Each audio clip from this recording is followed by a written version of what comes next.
আসসালামু আলাইকুম। ১ কাপ মুগ ডাল দিয়ে মজার একটা পিঠা বানাবো, চলেন দেখি। এখানে ১ কাপ মুগ ডাল ভেজে নিচ্ছি মিডিয়াম থেকে লো হিটে খুব সুন্দর করে। মুগ ডাল একটা ভাজা ফ্লেভার হওয়া পর্যন্ত ভেজে ধুয়ে এটা আধা ঘন্টা ভিজিয়ে সেদ্ধ দিলাম। ২ কাপ পানি দিয়ে এটা খুব নরম করে সেদ্ধ করে নিতে হবে। এই তো দেখতে পাচ্ছেন ডালগুলো আঙুল দিয়ে টিপলে নরম হয়ে যাচ্ছে, ওরকম পর্যায়ে তো সেদ্ধ করে এখন ঠান্ডা করে নিচ্ছি। আর একটা শিরা বানিয়ে নিচ্ছি। ১ কাপ চিনি, ১ কাপ পানি আর ১ টেবিল চামচ গুড় দিয়ে গরম মশলা দিয়ে একটা শিরা বানিয়ে নিলাম। আর এখানে ডালটা সুন্দর করে ব্লেন্ড করে নিয়েছি একটু ঠান্ডা করে।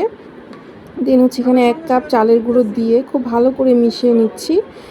দেন এখানে ২ কাপ ময়দা দিয়ে দিচ্ছি, কারণ এটা শক্ত যেভাবে আমরা রুটি বানাই তার চেয়ে একটু নরম সফট করে একটা ডো বানাতে হবে।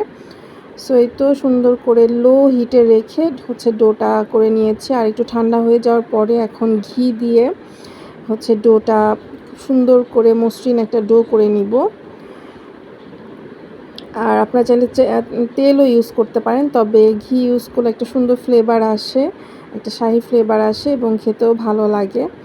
এখানে মিডিয়াম, মানে একবারে ঠান্ডা না, একটু গরম গরম থাকবে। আর এই যে এরকম সফট করে একটা ডো করে নিতে হবে, একদম বেশি শক্ত করা যাবে না আর বেশি নরমও করা যাবে না। আপনারা চাইলে এখানে ডিমও ইউজ করতে পারেন, তবে আমার কাছে ডিমের স্মেলটা ভালো লাগে না, এর কারণে আমি ডিমটা অ্যাভয়েড করেছি। দেন ঘি দিয়ে এরকম করে মোটা করে একটা রুটি বেলে নিতে হবে। দেন আপনারা আপনাদের পছন্দ মতো ডিজাইন করে নকশি করে এরকম ছোট ছোট করে যে কোনো শেপে করতে পারেন। তবে একটা জিনিস খেয়াল রাখতে হবে, পিঠাটা যেন এই যে এভাবে একটু গেঁথে গেঁথে ছিদ্র করে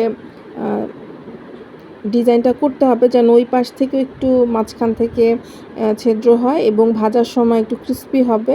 যতটুকু পারেন ভেতর থেকে এভাবে একটু চেপে চেপে ডিজাইনটা করতে হবে, তাহলে ভাজার সময় ভেতর থেকে একদম সুন্দর করে ভাজা হবে এবং একটু মুচমুচে হবে শিরায় দেওয়ার পরেও। তা আমি তেমন একটা ভালো ডিজাইন পারি না, আর অনেক দিন পর পর বানালে আসলে ডিজাইনগুলো ভুলেও যাই, যেহেতু অনেক দিন পর বানাচ্ছি। তারপরেও এভাবে বানালে খুব সহজে আর কি কিছু ডিজাইন যেগুলো সহজ, যারা আমরা না পারি তাদের জন্য। আর যারা খুব ভালো নকশি পারেন তারা তো আপনাদের মন মতো ডিজাইন করবেন, কিন্তু খেয়াল রাখবেন যে ভেতর পর্যন্ত যেন ছিদ্রটা হয় কাঠি দিয়ে ডিজাইন করার সময়। দেন তেলে ভেজে এই যে গরম গরম উঠিয়ে শিরায় দিয়ে দিতে হবে। আর এই তো হয়ে গেছে। আর ভাজার সময় একটু ধৈর্য নিয়ে ভাজতে হবে, তাহলে একটু ক্রিস্পি হবে এবং ভেতরটাও ভাজা ক্রিস্পি হবে। একদম নরম থাকলে পিঠাটা খেতে ভালো লাগে না।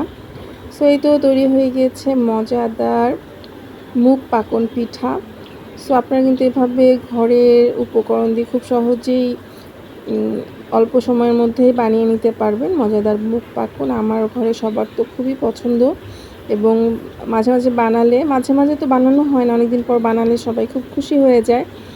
এই তো সহজ একটা রেসিপি শেয়ার করলাম, আশা করি আপনাদের ভালো লাগবে।